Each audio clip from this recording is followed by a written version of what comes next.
Hello students, I hope you all are well. As you know कि आपसे promise किया था कि मैं आपको इंग्लिश के सभी टेंस बहुत इजी वे में समझाने की कोशिश करूँगी।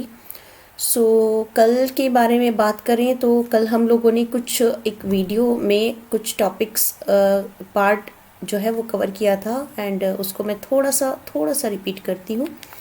हमने कहा था कि एज्यूम कीजिए कि टेंस एक व्यक्ति है, ओके यानी टेंस एक पर्सन है और टेंस एक पर्सन है जिसके नाम के मायने हैं टाइम। टेंस के 3 बेटे जिनके बारे में हम बात कर चुके थे। पास्ट बड़ा बेटा है, प्रेजेंट मंझला बेटा या उससे दूसरे नंबर का बेटा है और फ्यूचर तीसरे नंबर का बेटा है। ठीक है, यहाँ तक हम लोग पढ़ चुके थे और हम ये भी जान चुके थे कि जो पास्ट भाई साहब हैं इन सब में यूनिटी बहुत है, पास्ट प्रेजेंट और फ्यूचर में, क्योंकि सब भाई भाई हैं। और पास्ट के 2 बेटों के बारे में हम पढ़ चुके थे। पहला था इंडेफिनिट, जिसे आप आम भाषा में या सिंपली आप इसे सिंपल भी बोल सकते हैं। ओके दूसरा था हमारे पास, इसकी कुछ पहचान भी कल मैंने बताई थी, आज शॉर्ट में रिवाइज करा रही हूँ। दूसरा था हमारे पास परफेक्ट। अगर आपने इन दोनों के बारे में नहीं जाना तो डेफिनेटली आप इसके थर्ड पार्ट के बारे में जानने में थोड़ा मुश्किल आएगी, इसीलिए आप पहले फर्स्ट वीडियो देखें देन सेकंड पार्ट देखें। ये सेकंड पार्ट है। Okay, now we talking about the third. Okay, जब पास्ट भाई साहब के पास 2 संतान पहले से यानी 2 बेटे पहले से थे, पहले का नाम इंडेफिनिट, दूसरे का नाम परफेक्ट, तो इन्हें तीसरे बार में एक कन्या इनके यहाँ आई जिसका नाम था कॉन्टिन्यूअस। अब ये जो कॉन्टिन्यूअस थी इसका काम क्या था, आपको इसकी पहचान पता ही थी कि ताथा तीथी तेथे में बात करते थे, ठीक है। बट जब पिताजी कहते तभी काम करता, जब पिताजी कहते उससे पहले ही काम कर देता।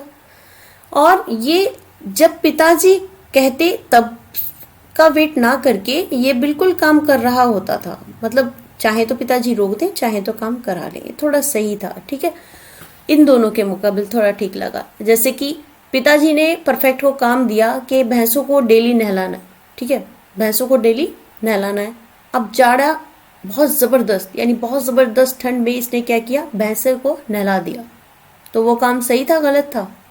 कहीं ना कहीं साइड इफेक्ट आ रहे थे ना पहले से काम करने के, तो इसीलिए पिताजी को ये थोड़ा ठीक लगा कि ये सही है, जब मैं कहता हूँ तभी काम करता है और एक काम करके दूसरे काम में लग जाता है। मतलब ये नहीं कि हर काम के लिए इंस्ट्रक्शन का वेट करता है।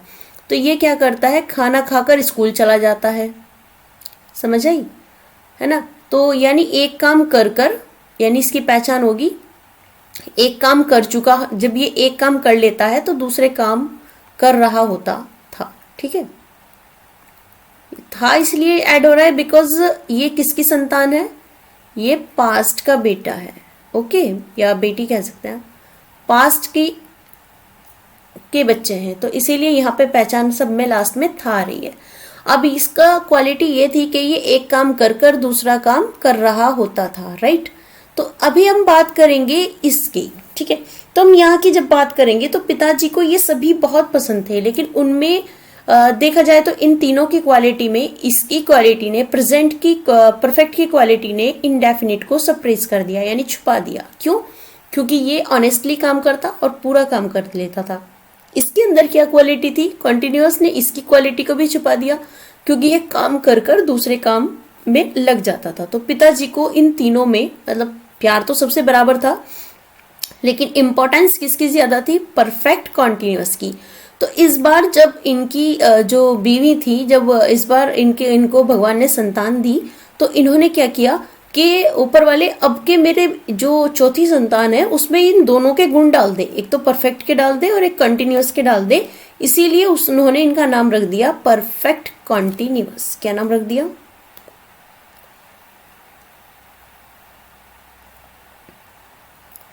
परफेक्ट कॉन्टिन्यूअस, मैं थोड़ा शॉर्ट का यूज कर रही हूँ, ठीक है। तो उसने यहाँ पे जो था क्या ऐड कर दिया, परफेक्ट कॉन्टिन्यूअस। तो इसकी पहचान कुछ इस तरीके से रही कि ये एक काम कर कर दूसरा काम कर रहा था और प्लस उसमें टाइम, यानी टाइम के साथ पिताजी को बताता था। यानी पिताजी मैं सुबह खाना खाकर खेतों पर चला गया था, है ना, मतलब एक काम हुआ और बताया कि ये काम मैंने कब किया। जबकि इन सब में ये क्वालिटी नहीं थी, काम बता देते थे पर समय नहीं बताते थे। तो समय सिर्फ किसने बताया, समय बताया परफेक्ट कॉन्टिन्यूअस ने। अब इन्होंने क्या कहा, पास्ट ने कहा अब तो मुझे सारी क्वालिटी मिल गई। मेरा फर्माबरदार बेटा जो कहते ही काम कर दे, इंडेफिनिट मुझे मिल गया। मेरा ऐसा बेटा जो मुझसे कहने से पहले काम कर दे, परफेक्ट मुझे मिल गया। मेरा ऐसा बेटा जो एक काम करके फौरन दूसरे में लग जाए, बहुत बहादुर, तो ये तीसरा भी मुझे मिल गया। और चौथा जो पूरी इंफॉर्मेशन मुझे दे देता है, ये भी मिल गया। तो इन्होंने कहा भगवान मैं धन्य हो गया, अब मुझे कुछ नहीं चाहिए, बस ये 4 संतान मेरी बहुत है और आगे इनकी संतान में और ज्यादा क्वालिटी दे। ये दुआ के साथ इन्होंने बस किया और बस इनके 4 ही संतान थी, ठीक है। तो अभी हम नाम याद करेंगे। तो पहले बेटा past indefinite, past perfect, past continuous, past perfect continuous. देखिए चलिए मैं आपको यहाँ पे दिखाती हूँ, ठीक है। इसी तरीके से क्योंकि वादा हुआ था कि जो भाई जो भी करेंगे सब साथ करेंगे, ठीक है, यानी सब सेम। तो जो प्रेजेंट की शादी हुई तो इनके भी सेम पुत्र, 4 पुत्र थे, बिल्कुल सेम। और इनकी जब बीवी ने कहा कि चले बच्चे का नामकरण करते हैं, तो इन्होंने कहा नहीं, बच्चे का नामकरण नहीं हो सकता। क्यों नहीं हो सकता? क्योंकि तीनों भाइयों में बहुत ज्यादा यूनिटी है और पिताजी ने कहा है कि आपको एकता के साथ ही रहना है और इस घर में एकता ही सबसे बड़ा कह सकते हैं आपके सबसे बड़ी चीज, या इस घर की एकता है। यानी टेंस के घर की सबसे बड़ी चीज है एकता। यानी ये जो करते हैं एक जैसा करते हैं, बस थोड़ा थोड़ा चेंज आ जाता है क्योंकि मनुष्य अलग अलग है, ठीक है। तो इन्होंने अपनी बीवी से कहा कि नाम तो वही रखे जाएंगे जो बड़े भाई साहब के बच्चों के नाम है, नाम तो वही रखे जाएंगे जो बड़े भाई साहब के बच्चों के नाम है, यानी जो पास्ट के नाम है वही हमारे बच्चों के भी नाम होंगे। तो इनके भी बड़े बेटे का नाम क्या हुआ, इंडेफिनिट, दूसरे का नाम परफेक्ट, तीसरे का नाम कंटिन्यूअस और चौथे का नाम परफेक्ट कंटिन्यूअस। आई थिंक यहाँ सारा कुछ ब्लैक ब्लैक हो गया, तो मैं चलिए कुछ कलर चेंज कर लेती हूँ ताकि आप लोगों को समझने में थोड़ी हेल्प हो। ओके, कलर चेंज कर लेते हैं। ओके चलिए ठीक है। तो इनके जो प्रेजेंट आए, प्रेजेंट के भी सेम बेटे, बस फर्क कहाँ आया कि यहाँ पे सरनेम लगता था पास्ट का और यहाँ पे सरनेम किसका लगता है, प्रेजेंट का। जैसे कि अगर प्रेजेंट का बड़ा बेटे का नाम बताएं तो क्या होगा, प्रेजेंट का बड़ा बेटा होगा प्रेजेंट इंडेफिनिट, दूसरा प्रेजेंट परफेक्ट, तीसरा प्रेजेंट कंटिन्यूअस और चौथा प्रेजेंट परफेक्ट कंटिन्यूअस, ठीक है। अब बात करते हैं फ्यूचर की। अब फ्यूचर माना कि कुछ एडवांस था, कुछ छोटा था। अब मान लो पास्ट का तो पुराना टाइम था, जब देखो अगर ताऊ जी से आप अपने कभी ताऊ जी से मिले होंगे तो आप लोगों के ताऊ जी होंगे, है ना, या आपने किसी बड़े बुजुर्ग को देखा होगा जो पहले मतलब जो अपने लाइफ स्पेंड कर चुके, या आप खुद ही देखिए जो टाइम आपका गुजर चुका। हम हमेशा जब उसके बारे में बात करते हैं तो कहीं ना कहीं हिंदी में बात करते हुए उसमें थे शब्द का प्रयोग होता है, ठीक है। तो हमारे जो ताऊ जी हैं या हमारे दादाजी हैं, ठीक है, जो पहले थोड़े बड़े हमारे से एज से, तो वो क्या बताते हैं, वो बताते थे कि पहले बड़ी बड़े घर होते थे, बड़ी जमीन होती थी, हम खेत पे जाते थे, लाइक दिस। वो जो भी बातें करते हैं उनकी ऑलमोस्ट बातों में आपको थे वर्ड देखने को मिलता है, ठीक है। Now we talking about the present. अगर पिताजी की बात करें तो पिताजी आपको बताते रहते हैं हम बहुत मेहनत से कमाते हैं। सुने हैं ये सेंटेंसेस, आपने सुने ही होंगे अपने घर में। बहुत मेहनत से तुम्हें पढ़ाते हैं, ठीक है, बहुत मेहनत से कमाते हैं, तुम्हारे लिए सब कुछ करते हैं, तुम्हें ये दिलाते हैं, तुम्हें स्कूल भेजते हैं। तो इनकी सारी बातों में लगभग है शब्द का प्रयोग होता है, यानी प्रेजेंट की सारी बातों में है शब्द का प्रयोग होता है। अभी बात करते हैं, ठीक है तक की तो ठीक है, ठीक है। फिर बात करते हैं चाचा जी। अब चाचा जी कुछ मॉडर्न टाइप के हैं, कुछ एडवांस हैं, है ना, तो ये थोड़ा इन सब से हटके थोड़ी सी कुछ बातें और ऐड कर देते हैं कि तुम ध्यान से पढ़ो, है ना। अब इन्होंने क्या किया, ये और पढ़े और इंजीनियर बन गए, लाइक दिस, कुछ भी बन गए, ठीक है। तो ये आप लोगों को क्या सजेशन देते हैं चाचा जी? चाचा जी हमेशा यही सजेशन देते हैं कि तुम पढ़ोगे तो ये बन जाओगे, है ना, तुम काम से फ्री हो जाओ हम मूवी देखने जाएंगे। मतलब जब देखो आने वाले समय के बारे में तुम्हें कुछ इंडिकेशन करते रहते हैं। अब माना कि इनके विचार कुछ अलग थे, लेकिन जब इनकी शादी हुई तो इनके पास भी सिमिलर चीज आई, और वो सिमिलर क्या थी कि हमारे सपुत्र भी 4 और उनके वही नाम रखे जाएंगे जो कहे थे पिताजी ने। और फ्यूचर के पिताजी भी कौन है? टेंस ही हैं। यानी यहाँ पे अभी जो नाम लिया जाएगा वो कुछ इस तरीके से लिया जाएगा, future indefinite, future perfect, future continuous, future perfect continuous. ठीक है, आई थिंक आप लोगों को थोड़ा समझ आया होगा। अगर आपको समझ में आया तो प्लीज आपके पास में जहां आप इस वीडियो को देख रहे हैं नीचे की तरफ कमेंट बॉक्स है ना, तो उस कमेंट बॉक्स में आप मुझे लिखकर बताएंगे कि आपके पास टेंस के कुल कितने पोतों के नाम हैं। ये क्वेश्चन आपके पास है, एक पेज पर या कहीं पर भी आप टेंस के पोतों के नाम लिखिए, या तो पिक ही डाल दीजिए कमेंट में, या फिर आप वहां पे टाइप भी कर सकते हैं। ठीक है, तो एक इंडिकेशन मैं आपको दे सकती हूँ कि टेंस के जो पोते हैं वो 12 हैं।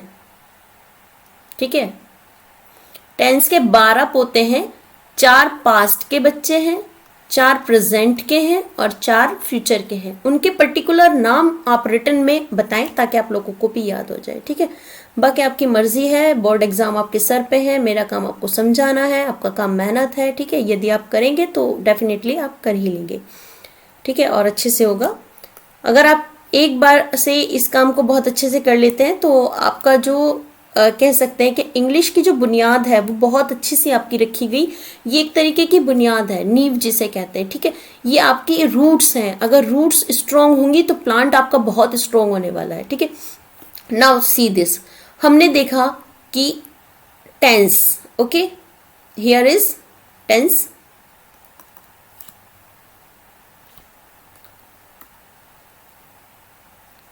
सॉरी, चलिए यार इसमें क्या थोड़ी टेक्निकल प्रॉब्लम हो जाती है समटाइम, तो उससे आप थोड़ा निराश ना हो, कर ही जाएंगे। ठीक है, तो अभी आपने देखा कि हम पढ़ रहे थे टेंस, और टेंस के 3 बेटों के बारे में हम पढ़ रहे थे। बड़ा बेटा पास्ट, उससे छोटा बेटा प्रेजेंट, और सबसे छोटा बेटा फ्यूचर है। यानी पास्ट ने किसका हाथ पकड़ रखा है? प्रेजेंट और फ्यूचर का। यानी अगर पास्ट है तो प्रेजेंट भी जरूर होगा। सपोज दैट आपका आज प्रेजेंट है तो उसका कोई पास्ट तो जरूर होगा ना आपका भी, और अगर प्रेजेंट है तो जरूर फ्यूचर की कुछ ना कुछ उम्मीद जरूर होगी, है ना, हर अगला क्षण आपका फ्यूचर है। ठीक है, चलिए यहाँ पे हमने एक शब्द का प्रयोग किया है, सिंपल। सिंपल मतलब आप ले सकते हैं कि बिल्कुल सिंपली सेंटेंस यहाँ पे हम लोग यूज करते हैं। ठीक है, लाइक दिस। ये नाम थोड़ा सा मैंने अपनी स्टोरी के अकॉर्डिंग थोड़ा ऊपर नीचे, नेक्स्ट वीडियो में मैं आपको शुरू से आखिर तक बिल्कुल सारा क्लियरली समझाने वाली हूँ। लेकिन अगर आपको ये चीज चाहिए तो आप मुझे कमेंट बॉक्स में डालिए, और तो ताकि थोड़ा सा मोटिव तो बने। आप लोग व्हाट्सएप पे मैसेज करते हैं, व्हाट्सएप पे मैसेज थोड़ा कम कीजिए, कमेंट बॉक्स आपके पास है, प्लीज कमेंट बॉक्स। ठीक है, तो इंडेफिनिट दूसरे नंबर पे हमने पढ़ा है, परफेक्ट पहले नंबर पे हमने पढ़ा है, इंडेफिनिट दूसरे नंबर पे परफेक्ट, तीसरा बेटा कंटिन्यूअस और चौथा बेटा परफेक्ट कंटिन्यूअस। रीजन मैंने आपको बता दिया, फर्माबरदार है। कौन कौन सी ज्यादा फर्माबरदार था?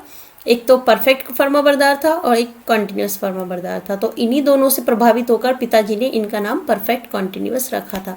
अभी आप इसी सारे मैटर को भूल जाइए, इसे किसी भी मैटर को, इस वाले किसी भी मैटर को आपको ध्यान में नहीं रखना है। ठीक है, सबको भूल जाइए, सिर्फ याद रखिए ये चीज कि टेंस के हैं 3 बेटे, एक पास्ट, प्रेजेंट, फ्यूचर, और इनके 4 बेटे हैं।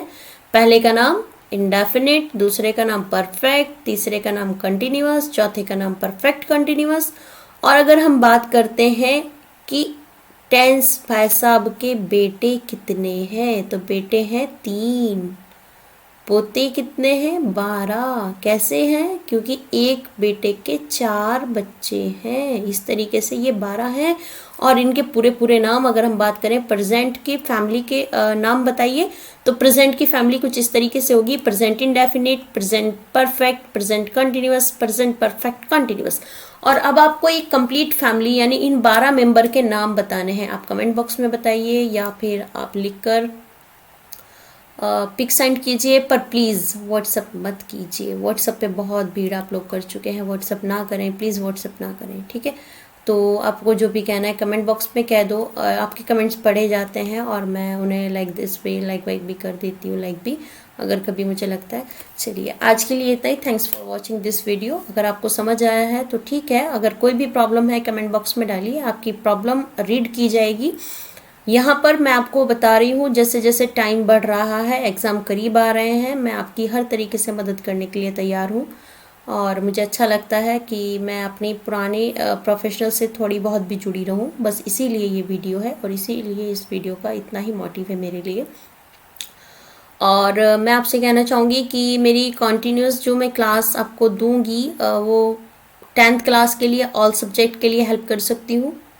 किसी भी सब्जेक्ट के लिए 10th क्लास मुझे कमेंट कर सकती है, मैं उसकी पूरी पूरी हेल्प करूँगी। लेकिन हेल्प करने का बस मेरा एक ही वे होगा, एक ही रीज़न होगा, और वो ये होगा कि आपको वीडियो के थ्रू वो टॉपिक समझा दिया जाएगा जो आप मांगोगे, ठीक है। वैसे और इंग्लिश में बच्चों को काफ़ी प्रॉब्लम आई थी। मेरा एक चैनल जो चल रहा है, ठीक है, साइंस ऑफ लाइफ, मैं इस पर बायोलॉजी ही पढ़ाती हूँ, बायोलॉजी पढ़ाना पसंद करती हूँ, मैंने पहले भी आपको कहा है। लेकिन बच्चों के एग्ज़ाम आ रहे हैं और इंग्लिश में काफ़ी डाउट्स आ रहे हैं, उन डाउट्स को हम बहुत जल्दी जल्दी क्लियर करने के लिए इन वीडियोस को बना रहे हैं ताकि आप लोग इसे समझ जाएं। इसीलिए मैं कोई अलग से चैनल नहीं बना सकती कि मैं फिर उसका कुछ भी उसके लिए एफर्ट लगाऊं। तो बस इतना ही मैं टाइम निकाल पाती हूँ आप लोगों के लिए, बिकॉज अभी भी ये वीडियो आपको तो मैं सुबह में ही दूंगी, लेकिन आप देख रहे हैं कि मैं इसे रिकॉर्ड कर रही हूँ तो टाइम आपको दिख ही रहा होगा, ठीक है। स्क्रीन पर टाइम दिख रहा होगा, 12:30 हो रहे हैं, रात के 12:30 बजे तुम लोगों के लिए टाइम निकाल रही हूँ, तो प्लीज़ कुछ तो पढ़ लो, है ना।